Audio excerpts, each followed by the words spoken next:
며칠 전에 제가 우연찮게 이제 쇼츠에서 이게 출처가 애덤 스미스인지는 잘 모르겠는데요. 그 문구가 저의 뇌리에 이렇게 좀 스쳐서 좀 그 문구가 좀 생각을 좀 하게 됐고 한번 대표님께 여쭤보고 싶었어요. 그게 뭐였냐면 평화를 원하면 싸울 줄 알아야 한다. 이 문구였었거든요. 근데 또 대표님께서 피스 이렇게 하시잖아요. 네. 끝에 항상. 근데 예전에 그냥 불현듯이, 하고 많은 문구 중에서 왜 대표님은 피스 이렇게 하실까? 그냥 그렇게 생각만 하고 있었거든요. 근데 지금 이 에던 스미스인가? 이 정확한 출처는 잘 모르겠어요. 근데 이 평화를 원하면 싸울 줄 알아야 한다라는 이 문구와 뭔가가 연관이 있지 않을까? 라는 생각이 들면서 좀 여쭤보고 싶었어요. 그러니까 이 싸워야 된다는 게 나 자신과의 관계에 있어서 나를 지킬 수 있는 어떤 힘인가? 좀 그런 생각도 좀 해보게 됐고요. 그리고 뭐 타인과의 어떤 관계를 봤을 때 대표님께서 말씀하셨던 타인을 돕는 게 나를 돕는 거기 때문에 어떤 그런 싸울 줄 알아야 되는 그런 거? 그러니까 좀 머리가 좀 복잡하긴 했어요. 그래서 이거를 대표님께서는 어떻게 풀어주실지 좀 궁금했습니다. 일단 저는 성공에 대한 정의를 내리는 게 되게 중요하다고 생각하거든요. 대부분 사람들 성공은 부와 명예를 그냥 흔히 얘기하고 가는데 거기에서 우리가 잃을 것과 얻는 것에 대한 균형을 못 잡는 경우가 많거든요. 성공하는데 성공에 대한 정의를 대부분 못 내리는 경우가 있어요. 그래서 저도 스스로도 제가 성공에 대해서 많이 얘기는 하는데 성공에 대한 정의가 뭘까를 보면 그냥 한 문장으로 제가 이렇게 나왔어요. 타인의 심판이 아니라 스스로 윤리와 도덕을 지킬 수 있는 대담함. 그리고 뒤에 민주주의 만세.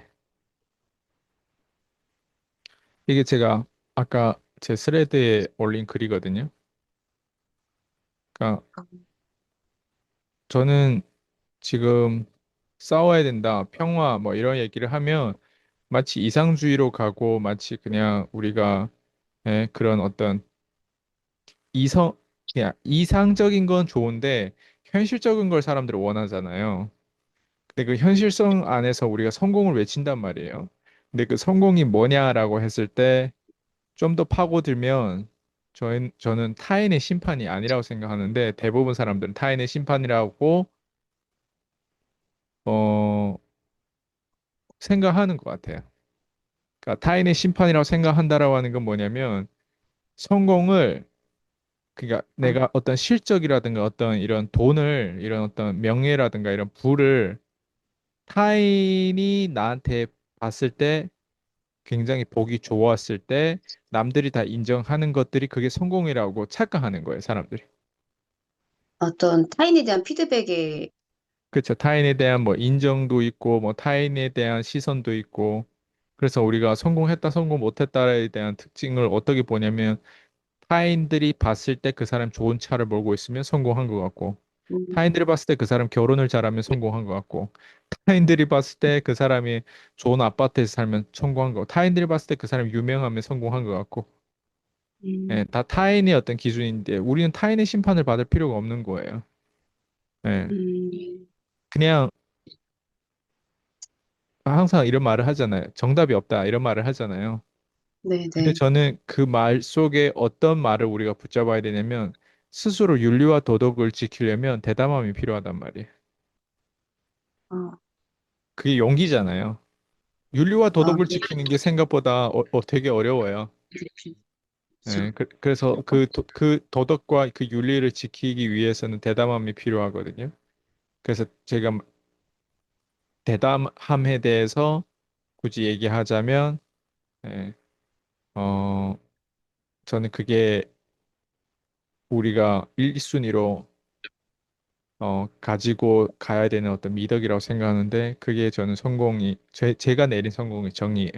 물론 돈, 명예, 부 이런 거 다 중요한데, 제가 얘기하는 건 이제 그보다 좀 더 깊은 뿌리에서 들여다보면 내가 옳은 일을 해야 되잖아요. 나는 이게 옳은 일이고 이 믿음이 어느 누가 봤을 때 부끄럽지 않다. 이런 어떤 기준에서 이제 성공을 바라봐야 된단 말이에요.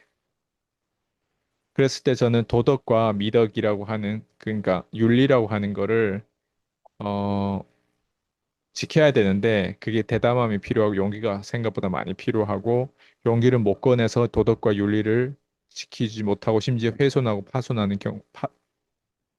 파손하는 경우가 되게 많다. 나는 이렇게 생각하거든요. 그래서 평화를 위해서 싸워라고 하는 게 저는 모르겠어요. 싸운다는 게 저는 그 대담함인 것 같아요. 대담함이라고 하는 그 용기가 필요 없다면 싸울 필요가 없겠죠. 근데 윤리와 도덕을 지키는 게 싸우지 않고 과연 지켜줄 수 있을까? 저는 그게 불가능하다고 생각해요. 음, 네. 음, 굳이 예를 든다면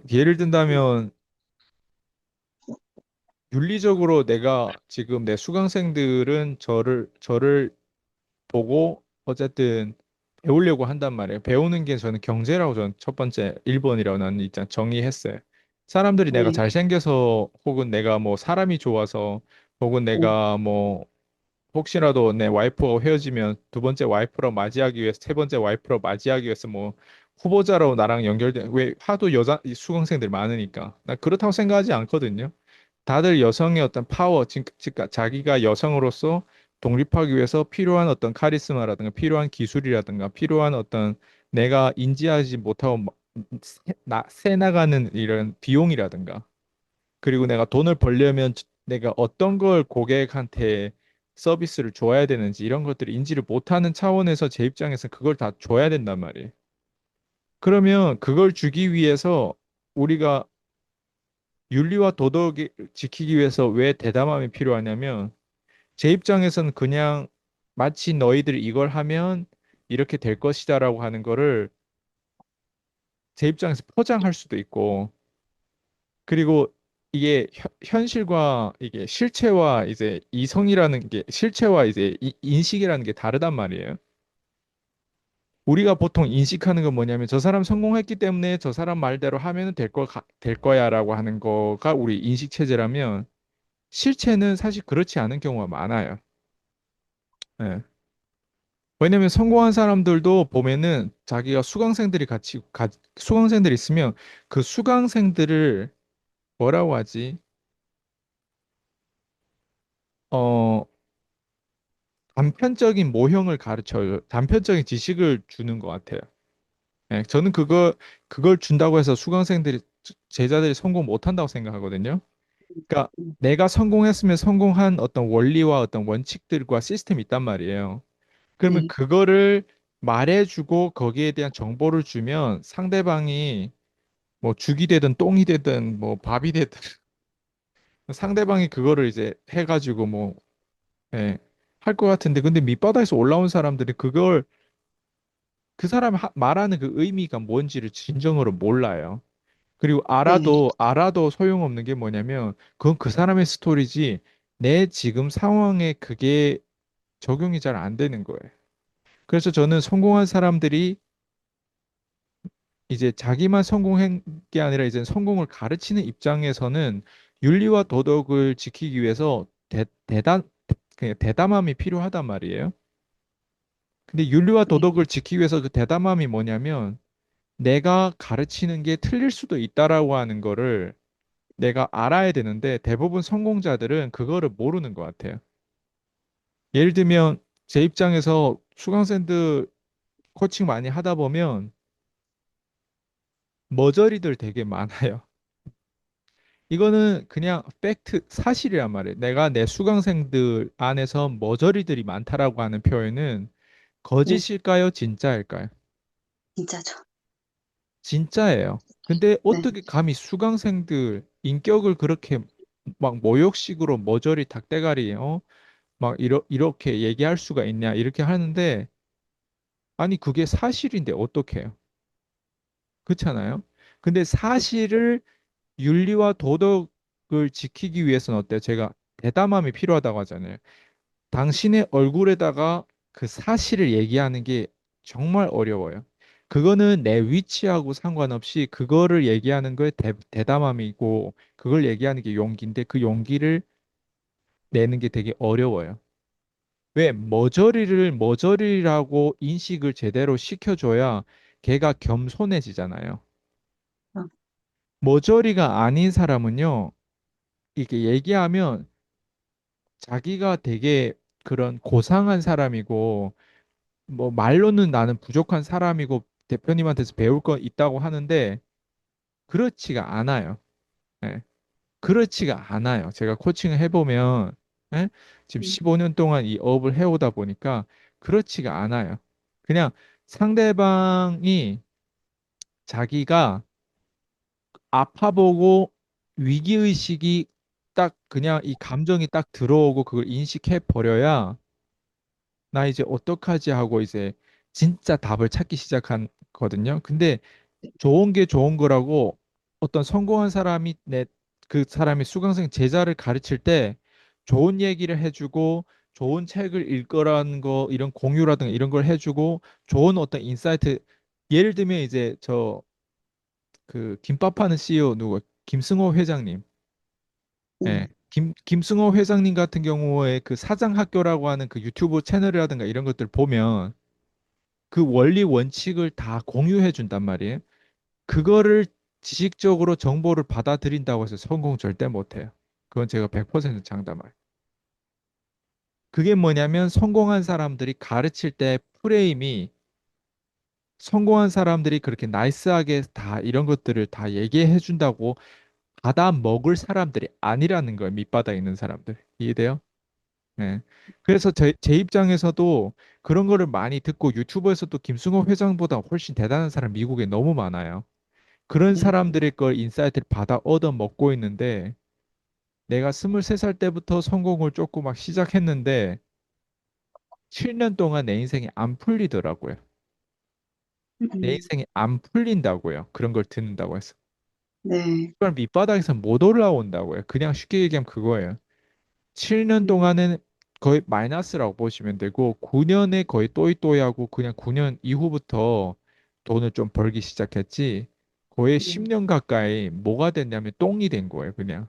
그리고 지식이 좀 잘못되면요 그냥 되게 위험해져요. 왜? 차라리 모르고 그냥 대중처럼 살 걸 그랬다 이런 게 있단 말이에요. 근데 너무 많이 알아버리니까 왕따가 된 거예요. 친구들한테 왕따, 가족들한테 다 왕따가 된 거예요. 그리고 우리의 소수의 어떤 그룹 안에서 조금 인정은 받는데, 근데 인정을 받아도 끼리끼리라고 돈을 다 못 버는 사람들이란 말이에요. 네, 근데 창업은 이렇게 해야 또 된대. 근데 나는 실체가 없어. 다 인식한 거란 말이에요. 예. 네, 그러니까 실체가 없고 돈을 못 벌고 계속 뭐가 문제인지를 계속 몰랐는데, 그게 뭐냐면 제가 방금 얘기한 것처럼 정보를 얻어가는다고 내가 금융 정보, 지식 정보, 뭐 판매 정보, 마케팅 정보, 그리고 내가 이런 어떤 비즈니스 모델, 아이템 이런 걸 다 공유받고 배운다고 해서 내가 성공 못하는 게 아니라 오히려 실패할 확률이 더 높은 게 많다 보니까 선택할 옵션이 너무 많다고 착각하는 거예요. 내 수준에서 선택할 수 있는 게 생각보다 없어요. 왜? 나는 똑똑하지 않았기 때문에. 그래서 제가 지금 방금 얘기한 것처럼 성공한 사람이 생각보다 제자를 키우고 누군가를 성공시키는 게 이렇게 어려운 거예요.